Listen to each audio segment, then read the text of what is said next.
2027 చివరి తొలి దశ కమిషనింగ్ లక్ష్యంగా రెన్యూబుల్ ఎనర్జీ ఆధారిత క్లీన్ ఎనర్జీ కేంద్రంగా ఈ ప్రాజెక్టు రూపుదిద్దుకోబోతుంది.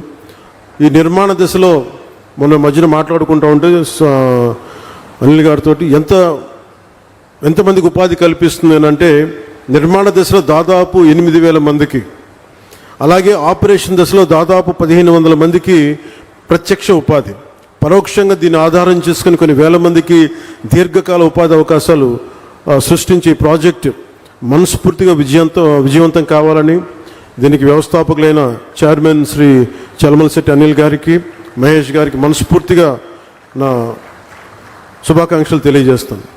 గౌరవ ప్రధానమంత్రి శ్రీ నరేంద్ర మోదీ గారి సారథ్యంలోని కేంద్ర ప్రభుత్వ సహకారంతో గౌరవ ముఖ్యమంత్రి శ్రీ చంద్రబాబు నాయుడు గారి నాయకత్వంలోని కూటమి ప్రభుత్వం పర్యావరణాన్ని పరిరక్షించుకుంటూ అభివృద్ధిలో రాష్ట్రాన్ని అగ్రగామిగా నిలిపే దిశగా అడుగులు వేస్తోంది.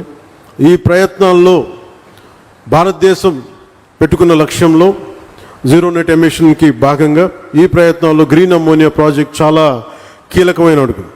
రెన్యూబుల్ ఎనర్జీ రంగాన్ని ప్రోత్సహిస్తూ ఈ రంగంలో ఆంధ్రప్రదేశ్నే దేశంలో మొదటి స్థానంలో నిలపాలన్నదే ఈ నారా చంద్రబాబు నాయుడు గారి నాయకత్వంలోని కూటమి ప్రభుత్వం లక్ష్యం. దానికి ఈరోజు గ్రీన్ ఎనర్జీ దీనికి ముందడుగు వేయటం చాలా చాలా ఆనందదాయకం. Andhra Pradesh integrated clean energy policy 2024 కింద ఆ దిశగా ప్రభుత్వం వేసిన బలమైన అడుగు Andhra Pradesh integrated clean energy policy 2024. ఈ పాలసీ రాష్ట్రాన్ని భవిష్యత్ రెన్యూబుల్ ఎనర్జీ సామర్థ్య కేంద్రంగా, రెన్యూబుల్ ఎనర్జీ వనరుల ఉత్పత్తి హబ్గా షేప్ తీసుకోబోతా ఉంది.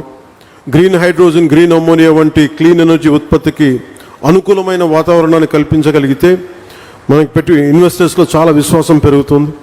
క్లీన్ ఎనర్జీ పాలసీ ద్వారా ఇప్పటికే ఎన్డీఏ కూటమి ప్రభుత్వం విధానపరమైన స్పష్టత ఇచ్చింది. గ్రీన్ ఎనర్జీ ఉత్పాదనకి ఆంధ్రప్రదేశ్ గమ్యస్థానం కావాలి.